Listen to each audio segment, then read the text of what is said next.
In this episode, we talk about why India's wheat production took a massive hit this year and the states that ended up averting a crisis. We also talk about the Election Commission issuing notices to the BJP and the Congress. But first, we talk about Odisha and why the Saffron Party is set to increase its margin in the state this time. Hi, I'm Shashank Bhargava, and you're listening to Three Things, the Indian Express news show.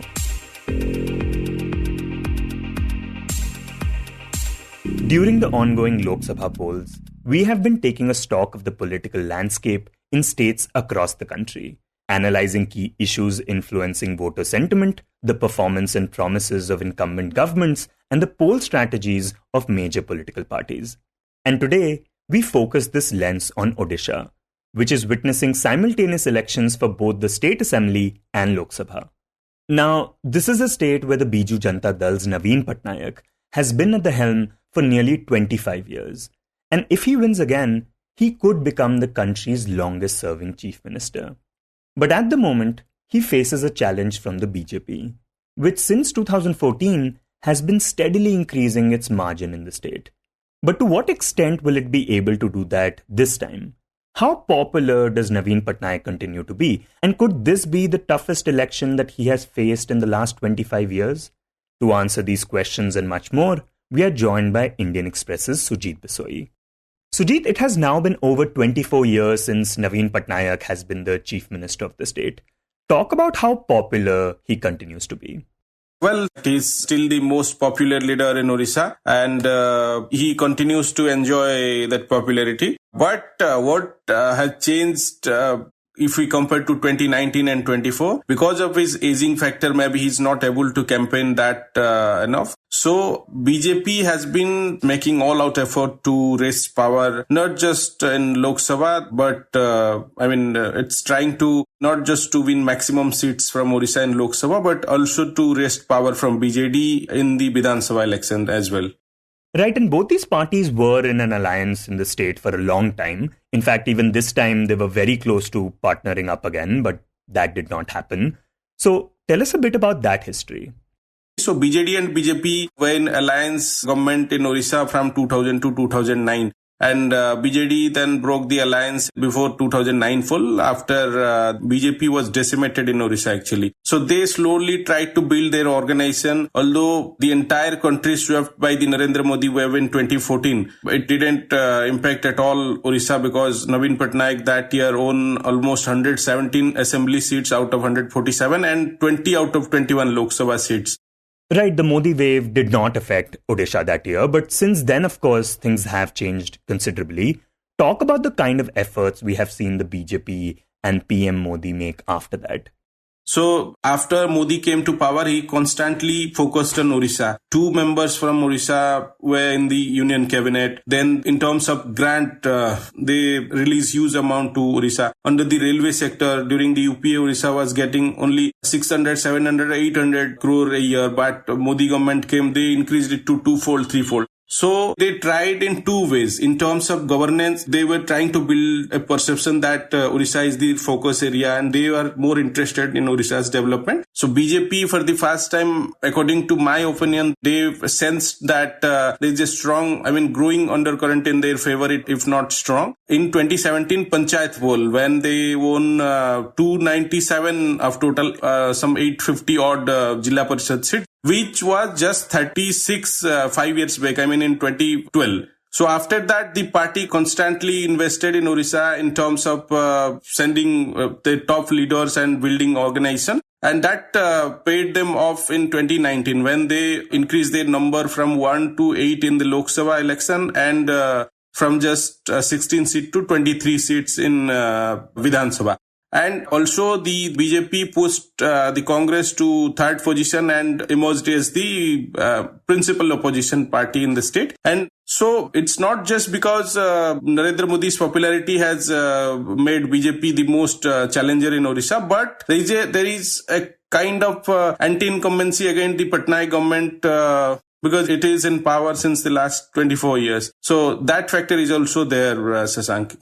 And so, Sujit, what are the kind of concerns that have been on the minds of the voters going into these polls? And what would you say have been some of the dominant narratives this time?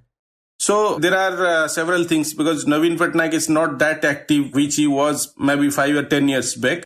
Now, paradigm shift has been happening in Odisha's power corridor. Naveen Patnaik's close confidant, who is called an IAS officer, was V.K. Pandyan. He's a Tamil-born IAS officer. Now he has joined the ruling party, and he is the most trusted man of Patnaik, and now he is driving BJP's election strategy. So that factor is there. Pandyan's emergence has offset to a few section of educated voter, or those the avert voter, we can say. Then we can say the grassroots corruption. There is corruption in the grassroots. People have anger against that. The local BJD leaders, people say that they are claiming money for everything, like issuing a house under the Pradhan Mantri Awas Yojana, then enrolling their name in the Food Security Act. So grassroots corruption is one factor, and Pandyan factor is also there, what triggered the anger among the people against the incumbent BJD government. Right, and besides this, of course, jobs is a big concern among the youth, just like it is in other states. And in some sense, this is the toughest challenge that Patnaik has faced in the last 20 years or so. Is that something that he's worried about? Naveen Patnaik is quite confident, Shashank, because there are some factors. There may be some anger against the government among the educated or youth voter, or we can say the conscious voters. But what is the biggest asset of Naveen Patnaik is the rural women, who are the part of the self-help groups under the Patnaik government's Mission Shakti initiative, which is started just a year after assuming the charge of Odisha's Chief Minister in 2009. And now this initiative has grown like anything. Every village has 2 to 3 self-help groups, and their numbers, the women who are part of the Mission Shakti group numbers are 70 lakh. And that's something huge. And they are the most committed and organized voter base of the Patnaik government. So that factor is helping BJD on the ground. Of course, that factor is what we are sensing from the ground. Apart from that, another asset Naveen Patnaik's government is his freebie schemes, and through which he has created one loyal support base, like old age people who are getting pension of around 1,000 per month. They voted in favor of BJD unanimously. And people still prefer that till Naveen Patnaik is there, they'll vote for him. There are some voters who have concerns like corruption on the grassroots, but they say they don't have an alternative. Right, there are many who don't want to vote for the BJP while Patnaik is still in power. And you also write that while BJP has made efforts since 2014, these efforts were not that visible post 2019. So tell us a bit more about that and how these last 5 years were in that context. After winning the 2019 elections, the scene has changed dramatically. There was no effort at all from the central leaders. Maybe they realized that till Naveen Patnaik is there, they may not able to win Odisha. So Prime Minister never visited. Of course, he visited during cyclones and natural disasters, or 2-3 official occasions, but he didn't held a single rally. There was a perception that Naveen Patnaik has close ties with Prime Minister Modi and Amit Shah, which they showed in parliament by supporting some of their legislations and big decisions. So the BJP cadre on the ground was confused whether to fight or not, and that the BJP faced a blow during the 2022 Panchayat election, because their seats, which they won 297 seats in 2017, that reduced to just below 50. These seats were fall. So the BJP was cadre on the ground was confused. Even some state leaders were also confused months before election about their strategy, whether they'll fight it out or not. And Sujit, when it came to partnering up with the BJP, could you tell us why things didn't work out? Because, they were pretty close to doing that. Well, there was talk between the two top leaders of BJD and BJP for an alliance, but from BJD's side, they were also pushing for the alliance, and some section of BJP leaders were also interested from Odisha. And central leaders too were, of course, they were in favor of the alliance. But who registered against the alliance is the BJP state, not all, but a section of BJP leaders who are known as the Naveen Patnaik critics. including the state BJP unit president Manmohan Samal, who rushed to Delhi to apprise the central leaders that there is a situation, there is a anger against the government on the ground, and which BJP can take benefit of if they will push hard. So after hectic meetings, multiple tours to Delhi, the central leadership finally agreed to not to go in alliance with the BJD and decided to fight on their own. And Shashank, what we learned from the state BJP leader, because from BJD side, no one is claiming why the alliance didn't work out. But from BJP side, they are saying that there are certain issues like power sharing and seat sharing was the major factors why the alliance didn't work out actually. And Sujit, the other thing that we have often seen in the BJP's campaign is the rhetoric of religious polarization. Is that happening in Odisha as well? Well, Shashank, elections in Odisha, the religion or caste factors hardly matter in Odisha elections. Maybe it is because in Odisha, over 90% people are Hindus. So religions never played a factor in Odisha elections. But for the first time, BJP is playing up this Jagannath temple issue, especially the missing keys of Ratna Bhandar, which is the treasure trove of Jagannath temple. That Prime Minister himself is leading that charge of attack against the Patnaik government, why the keys are missing. Yeah, and for those who might be hearing about it for the first time, could you explain what these keys are? So Jagannath temple has its own Ratna Bhandar, is the treasure trove.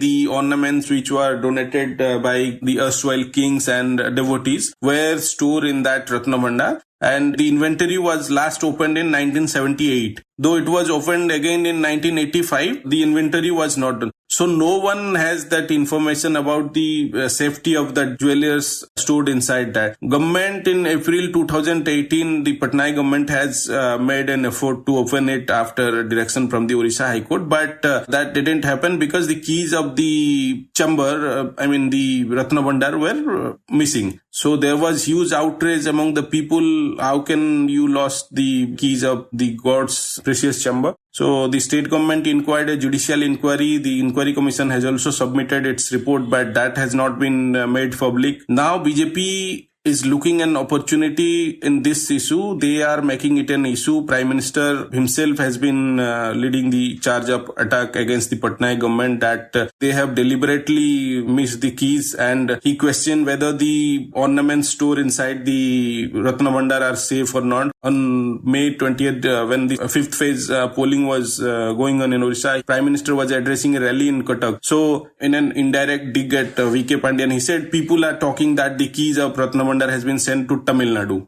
BJD सरकार में जगन्नाथ जी का मंदिर भी सुरक्षित नहीं बचा है। पिछले 6 साल से श्री रत्न भंडार की चाबी का अता पता नहीं है। Right, and besides this, the other controversy that has propped up recently involves BJP leader Sambit Patra, who in an interview recently said that Lord Jagannath is a bhakt of PM Modi, though he later apologized and said it was a slip of tongue. But Sujit, while we have talked about the BJP and, you write that it's likely that it's going to increase its seats in the state this time, we haven't talked about the Congress Party, which has not been doing well in the state for a while now. See, Congress has ruled the state for over 4 decades and they have most popular leaders in Odisha. But now their position is such that they reduced to just 9 seats in 2019. And their vote share has also drastically fallen down. At a time, their vote share was over 30%, but it reduced to now just 12 or 13%. Maybe in some coastal constituencies, their vote share has been reduced to below 5% even. In 2019, now though it has further gone down. So actually the central leaders needs to be blamed for that. They never focused in Odisha. There is one region called the Koraput, the tribal dominated, that has 2 seats in Lok Sabha and 14 seats in Vidhan Sabha.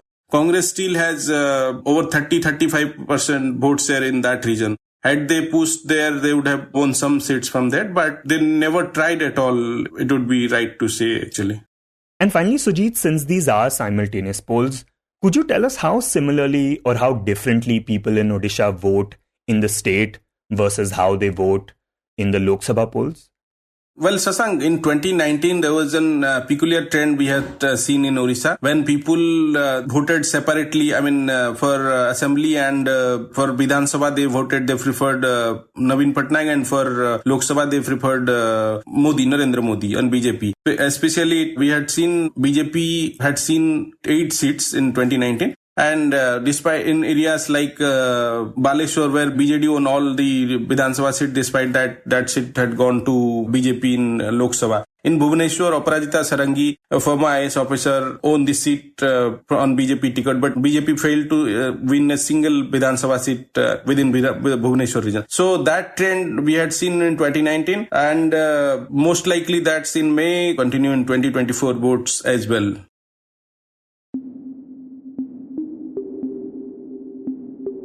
And next we talk about India's food security. This year, India's wheat production hit a 16-year low, largely due to El Nino, a weather phenomena that is known to suppress rainfall in the country during the monsoon season.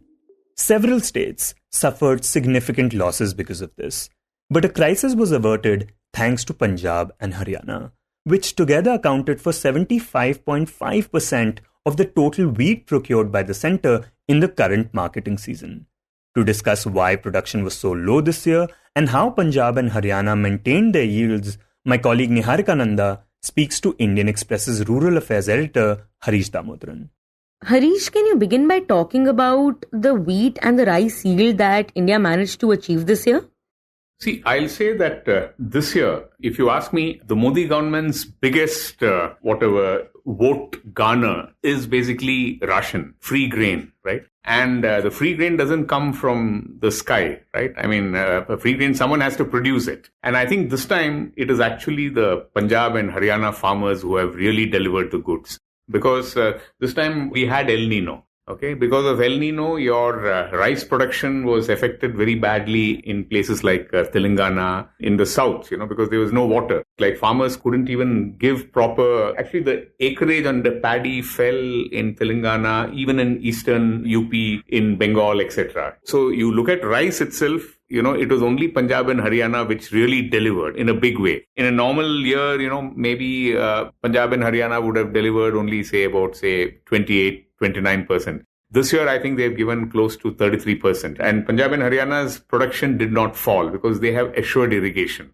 And this is more in the case of wheat. This year, we have started, April 1, before the start of the new marketing year, our stocks of wheat were just, 7.5 million tons. It's a 16-year low. The lowest since 2008, that is the opening stocks. And if the Punjab and Haryana farmer had also not delivered, I think we would have had a serious problem. And you mentioned El Nino earlier. Can you share with us the kind of impact that this phenomena has on these crops? See, El Nino affects all crops, not just Punjab and Haryana or just rice and wheat. Across, this time, in fact, our pulses production has been very low because of El Nino. Because El Nino, basically, you have a warming of the seas closer to, of basically the Pacific Ocean waters towards South America, basically Ecuador and Peru. So when the sea surface temperatures there are high, all the clouds, the formation, the convection activity happens there and it moves away from India. So this was an El Nino year where India really got affected. So El Nino had two impacts. One is the rainfall was patchy. The other thing, we had very high temperature. So we saw it, right? This time the winter set in late.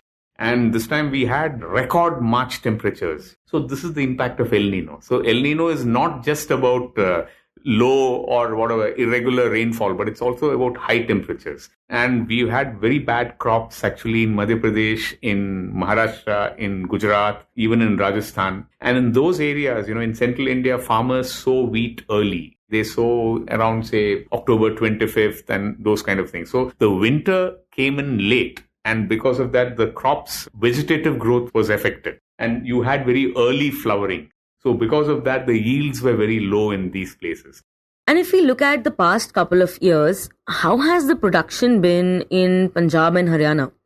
See, Punjab and Haryana production has not shown much volatility, okay? Mainly because, number one, there is assured irrigation. Other states don't have. So other states deliver when there is good rains, when the weather is conducive. So others are kind of, fair weather states. Like, for example, as I said, this time Madhya Pradesh production has been low. Okay. There have been years, I think 2019-20, Madhya Pradesh was India's number one wheat procuring state. It overtook even Punjab. That year, they are almost close to, I think, 13 million tons. But this year, I think Madhya Pradesh has contributed not even, I think, hardly about 4.8 million tons. So you see the volatility, Same thing Telangana. Telangana had gone up massively at 8.9 million tons about 2 years back. This year, they have hardly done about, I think, something like 7.4 million tons. So the main point is, one is assured production. And the second thing is, the yields are very high. The average Punjab farmer, his yields are, 1.5, even 2 times the national average. So therefore, I think we need to look at Punjab and Haryana afresh, And Harish, is there a concern that because of this, there is more reliance on these two states, that is Punjab and Haryana? Well, I would say that yields are high in other states also. But in good years, their yields are very high. But in bad years, their yields go down. Whereas Punjab and Haryana show consistency. So you need, it's something like, somebody produces a base load. It's like in a power situation, right? You need thermal power plants because they'll supply the base load, right? Above that, you can have solar power, you can have wind, you can have everything. So I would say that Punjab and Haryana still impart a lot of stability to India's food grain production. And there are many things, right? Water is a variability, weather is a variability. So in times of climate change, these variabilities get accentuated more. I think last 3 years, our agriculture production hasn't been too good. And both these states are yet to go to polls. Do we see any of these issues having an electoral impact at all? I don't know whether this will affect, but definitely I think it will give a lot of psychological boost to those farmers, right? Who were agitating against the farm laws, etc., So in a way, I would say that they'll say, look, we told you so. We are great guys, right? So for them, it's a talking point, definitely, right? Whereas I think there were many of us sitting in Delhi, we were calling them, all kinds of things, right? That they are rich farmers, kulaks. But at the end of the day, I think the Punjab and Haryana farmer have the last laugh, So I don't know whether this will impact the elections, but definitely I think they have something to be proud of. And as they say, whatever, actions speak louder than words. Also, Harish, when it comes to the National Food Security Act, does this current production rate match the requirement of the Act? See, our total requirement for the PDS and, many other things, it's not just the 5 kg free grain also, but for midday meal scheme and those kind of things, we need something like around 60 million tons. Every year. So there are some years where we have procured over 100 million tons. So much more than the requirement. But this year, the procurement has not been that much. Okay, our procurement has been high in rice. But in the case of wheat, just about 26 million tons, and we started with very low stocks of wheat. So it's not just the PDS. Government also needs stocks for open market intervention. Like last year, for example, the Food Corporation of India sold something like 10 million tons of wheat. It offloaded in the open market, basically giving to mills and other things. So that has also been one reason why your wheat prices haven't gone up as much as one would have expected. So that was made possible because of these stocks. So we need procurement not only for the PDS, not only for the free grain scheme, but we also need enough procurement so that government can intervene, and which is very essential when suddenly there's a climate shock or something, So to that extent, yes, we need stocks, and definitely we need states that can contribute to these stocks.